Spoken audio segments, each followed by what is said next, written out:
All right. Thank you very much. A couple of brief updates as we head into our late spring and you know summer periods. The wetlands are slated to be turned on here in the next couple of weeks. Things are starting to green up, and it's just incredible to see. Some of the big updates we've been talking about the last couple of months since the close of last season have been the updates to increasing the capacity or increasing the pumping ability over at Prairie Creek. Pleased to say there have been some improvements and some upgrades out there at the Prairie Creek pumping station, and so we've done a couple of test runs and filled those cells at Prairie Creek already with some of the creek water, and those pumps are moving at a minimum 2.5 to 3x what they were last year. There's still some more long-term improvements that we're investigating, but for this season, we should, fingers crossed. At this point, we should expect much, much, much higher volumes than we saw last year. If you can remember the last time we talked a couple of months ago, we sort of had our close of the year report. That report's available online. If you haven't had a chance to see that, you can see that on the LAA website. You can see just how well the wetlands did last year. We finished up somewhere between 650 or so, somewhere around 650 million gallons of water treated through our wetlands between Coldwater Creek, Prairie Creek, Beaver Creek, and the new one last year, Big Chickasaw Creek. 650 or so million gallons. That's a huge, huge, huge number. I'm very proud of that number. If we can get Prairie Creek operating like I think it can, and like it looks like it might, all season long, and we increase a little bit of pumping capacity at Big Chick, which we're slated to be able to do, we should be able to reach a nice round number. Right around 1 billion gallons. That'd be incredible. Billion gallons is something we've never hit before, so it's a nice round number. I like it. It's a good goal. Let's do it. So that would be the goal. Jeff came up and talked about the importance of H2 Ohio and the importance of that funding, and again, I'll just understate that, underline that one more time. It's so critical that we have funding and dollars for conservation practices, not just to build wetlands, but also across our fields, and to provide some funding for our great producers to continue to implement the best management practices that they have been for so many years. Funding sources like that are absolutely critical for restoration and conservation of watersheds like this.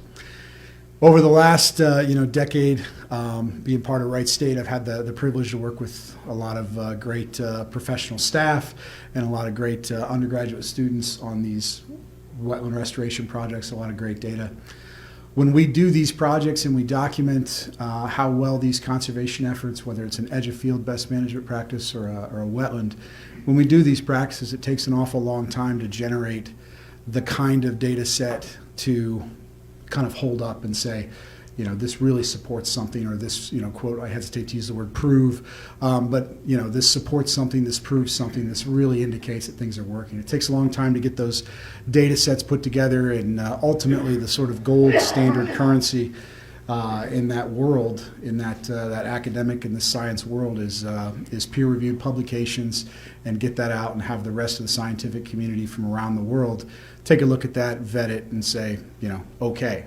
So there's a lot of things that happen between, when I get a chance to get up and when I give updates to everybody here, it's, up to the minute updates. What did we find last week when we were out there? It takes a long time to sort of see that stuff vetted in the peer-reviewed literature, but that's the sort of gold standard. That's the goal that we can all look at and say, okay, we've seen this in our community, and now everybody else, around the world, for some of these international journals and things like that, have seen it, vetted it, and said, that data is good, and so on and so forth.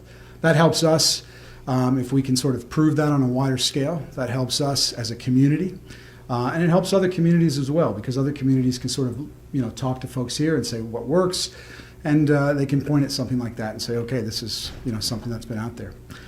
Very pleased as we head into this wetland season to show you that we have got one of our new Grand Lake wetland papers that has officially been out there. This got published just 2 weeks ago. It's available for free online. This particular thing is published, this particular article is over the history of wetland habitat in the Grand Lake St. Mary's watershed, going all the way back to pre-colonial times in the 1700s, taking us all the way to the modern times. And then it has a special emphasis on the water quality data that comes to us from the Coldwater Creek station. So this is 10 years of Coldwater Creek data and hundreds of years of Grand Lake St. Mary's watershed data. And this was published in the journal Wetlands. Like I said, all you got to do is Google. You Google my name, Google Grand Lake St. Mary's Wetlands, and this will pop up. And it's free for everybody to download. And you know, if you're having trouble sleeping at night, this is the ticket right here. But what this does, as I said, is this provides a sort of gold standard to kind of look at and say, okay, you know, when we talk to our state representatives, when we talk to folks about, we think this is working, we know this is working, and here's the evidence, here's the data, and here's what's out here. The scientific community has sort of, you know, spoken and weighed in on this, and it's been vetted. So again, this is an exciting thing to see out there, and it'll be the first of many specific to the sort of history of wetlands in the region and how these wetlands are actually doing. So, as I said, these wetlands will be slated to be turned back on here in the next couple of weeks. We're excited about that. As for where we are right now, the update on the algal community. So, the amount of algae that's in the lake, we measure with total chlorophyll. That's an estimate of what these algae use to photosynthesize or, you know, sequester energy from the sun as they convert sunshine into sugar. The estimates that we've got right now are about 300 micrograms per liter for total biomass. That is in line with past years. And so it's very, very typical for this time of year. The algal biomass is starting to ramp up.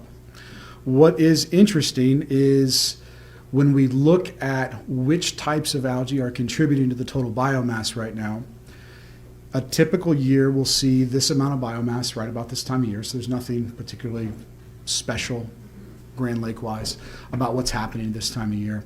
But what's interesting about this particular year is the percentage of algae that is blue-green cyanobacteria algae. Typically, it's around 90% of our algal community, 90+% of our algal community is cyanobacteria blue-green algae. That's usually Planktothrix for Grand Lake. What we're seeing right now is, remarkably, we're seeing less. So about 50 micrograms of that 300 micrograms. So, you know, 15, 20% of the algal community when typically it's 90%. So 15 to 20% of our algal community is that blue-green algae. When we look at this under the microscope and say, okay, there's a bunch of algae out there, but the vast majority of it is not blue-green algae, so what exactly is it? It's a pretty healthy diversity of all the other flavors of algae that you've got. There's green alga out there, there's golden alga, there's brown alga, there's diatom alga out there. Like I said, all of these different alga communities surpass what the blue-green community is looking like. As the weather warms up, as the temperatures increase in the lake, blue-green algae really like warmer water. The other types of algae, not so much. So I would expect this to shift and go back towards a more cyanobacterial or more blue-green algae-dominated system. But as of right now, it's not. This is not typical for this time of year. We had an interesting winter where we had a ton of ice cover, and the first part of the spring, the early spring and the late winter, we had very minimal runoff. Obviously, right now we're making up for lost time. So we did not have a lot of runoff. We did not have a lot of nutrient loading the last part of the winter or the first part of spring.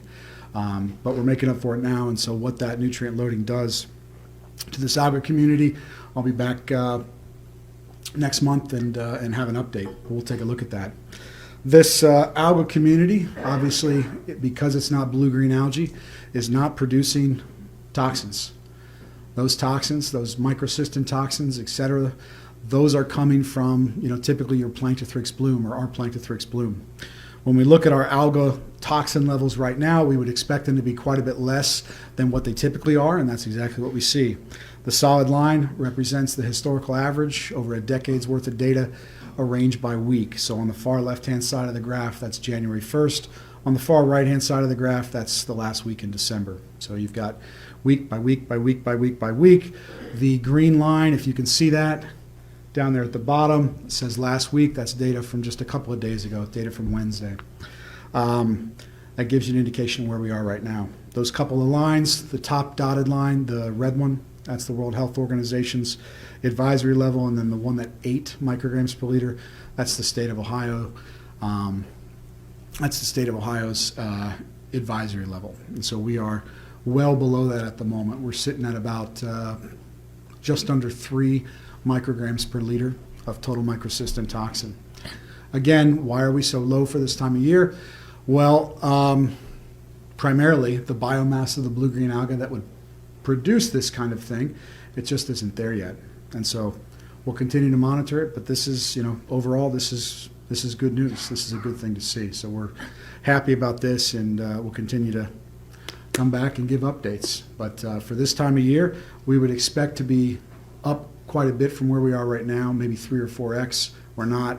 We'd also expect a more upward trajectory. We've been fairly flat at between 2 and 3 for the last month and a half, 2 months. So again, these are positive things. We don't have a crystal ball. We don't know what's going to happen, but we know what's happening right now, and there it is. So we look forward to the next couple of weeks, get the wetlands turned on, get some water moving through them. So that's all I got. Any questions? When this all first started, phosphorus was mentioned as being the main culprit. Sure. How has the lake phosphorus levels dropped over the past 10 years? Yeah, so the question is about phosphorus. When algal blooms first came to the forefront of the public's understanding, we heard a lot about phosphorus. Phosphorus is one of a couple of nutrients that all plants need to grow, phosphorus and nitrogen. And so these algae, in order for them to proliferate, they need lots and lots of nitrogen, and they need lots and lots of phosphorus. When we look at how the levels of phosphorus compare to what they were 10, 15 years ago, with a system like Grand Lake St. Mary's, you have to take care of the phosphorus coming into it before you can really get a handle on the phosphorus that's actually in the lake.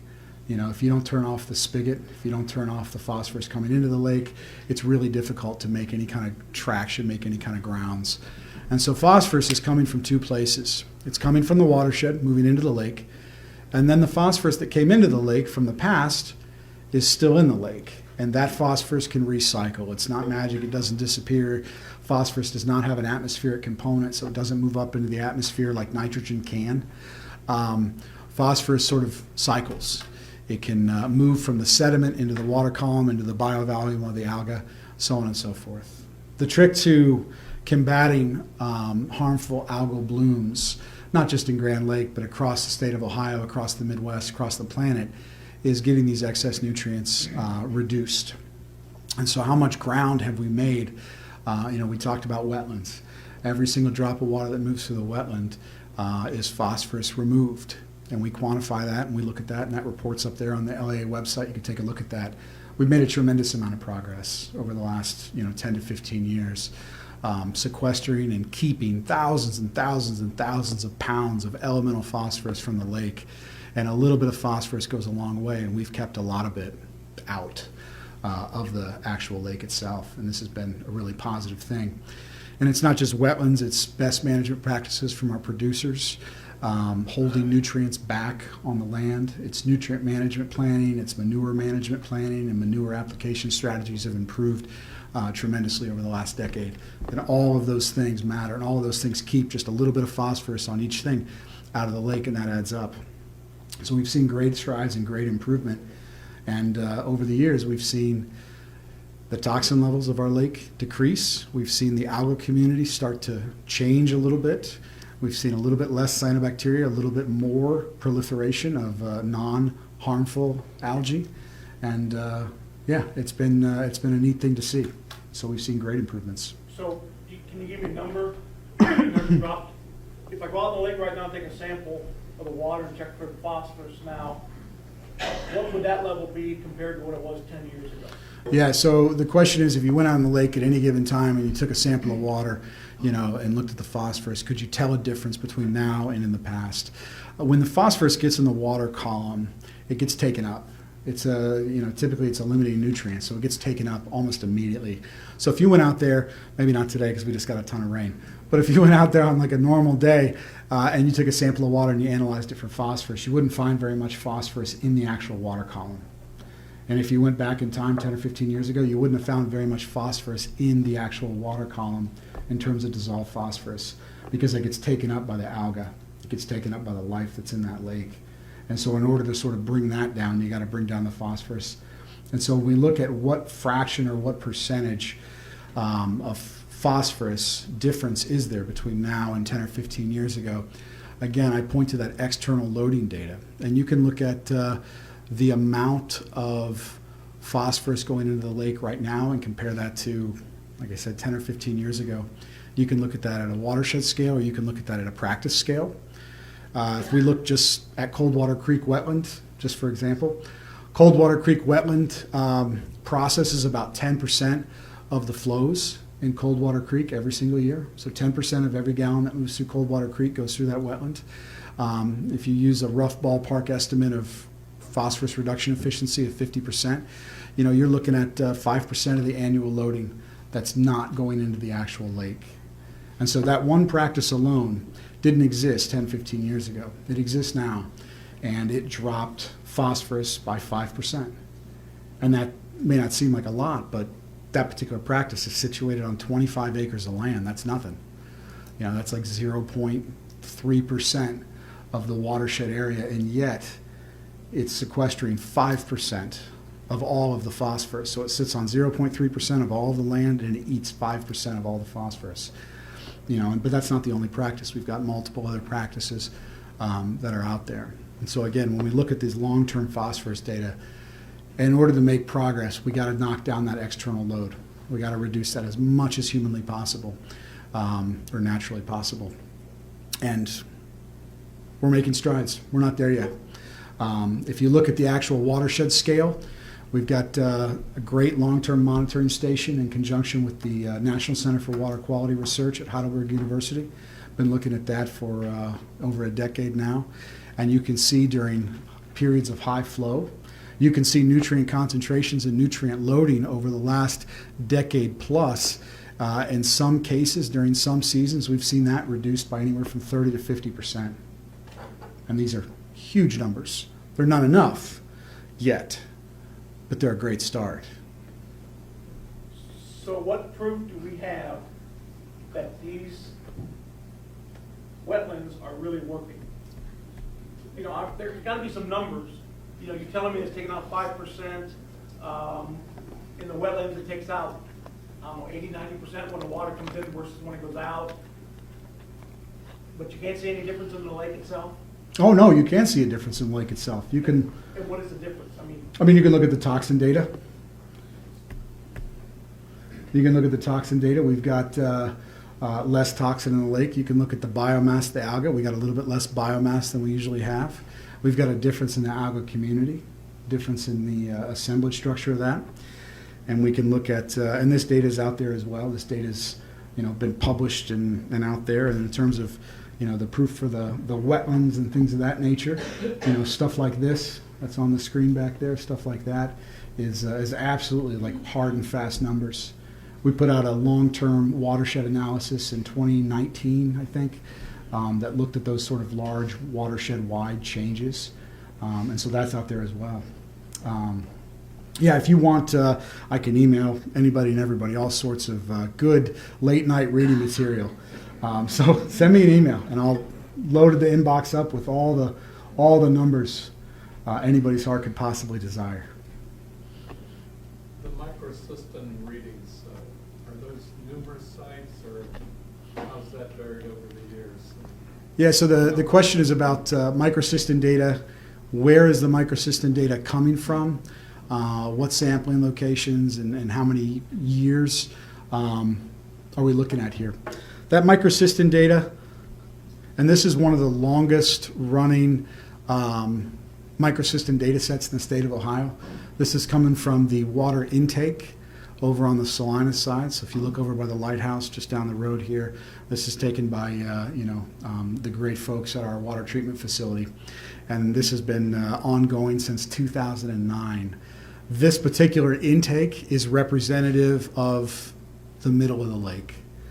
Okay, so this intake is right there by the lighthouse. It's not in some back channel. It's not in, it's representative of the middle portion of the lake. The majority of the water in the lake, this is emblematic of this. We have done some follow-up studies where we've looked at variety or variation in microcystin concentrations around the lake. There are some of the back channels that get a little bit higher. When they get choked out with alga, they can get a little bit higher than what the water treatment plant values are showing. But the vast majority of the lake, this is pretty emblematic of that.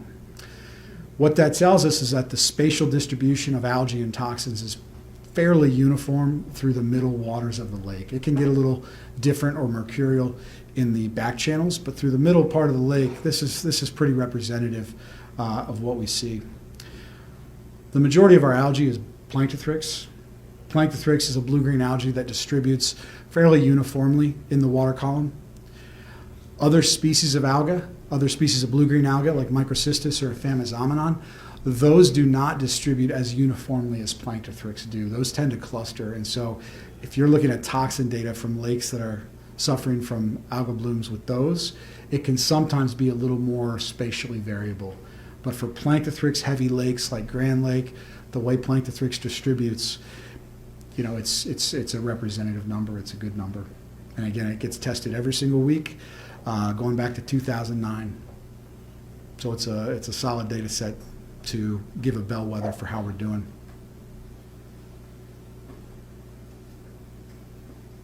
If you completely shut off the external loading, would the legacy phosphorus in the lake keep things going for a while?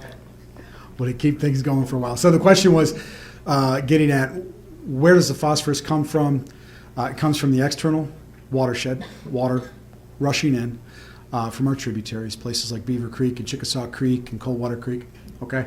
And then phosphorus, when it gets in the lake, it just sort of recycles. So the phosphorus that's already in the lake, that's coming from within. That's called internal loading, or sometimes referred to as legacy phosphorus. It's a legacy from the past. It's not a nice legacy, but there it is. And so if you were to find a way to, divert all of the water from the external sources, if you were to turn off the external loading completely, what would the algal bloom actually look like in Grand Lake St. Mary's? Is there a way to know that, to tell that? We've had a couple of years in the last 2 decades where it's not like the external load's been cut off literally, but figuratively it has with low rainfall. And what we saw, I think 5-6 years ago, when we had extraordinarily low spring runoff, is this part of the year we had 5 or 6 foot of visibility. We had extremely low biovolumes of all algae. And again, we had 5 or 6 foot of water quality. We got a little bit of rain after that, 5 or 6 foot of water quality, and the water started to heat up. And when that water heats up, it provides a little more of a conducive environment for the cyanobacteria, unfortunately. And some of that phosphorus from the sediment got released, and we did see a cyanobacterial bloom later in the summer. But that bloom didn't start until months and months and months after when it normally would have, had you had that external load. So, to answer the question succinctly, if you were to turn off the external load, would you still have an algal bloom? Yes, you would, but it would be less severe, and it would start much later, and it would end sooner. That's what you would see. The phosphorus that's bound in that sediment, it has to obey, the rules of chemistry, as exciting as that is. But one of the things that happens with phosphorus is it holds on to sediment pretty well until it doesn't. And so there's a certain period of time when it doesn't hold on to the sediment very well, and that's a period of time when the oxygen levels drop. When oxygen levels in this lake and any other lake drop, the strength at which that chemical bond exists weakens.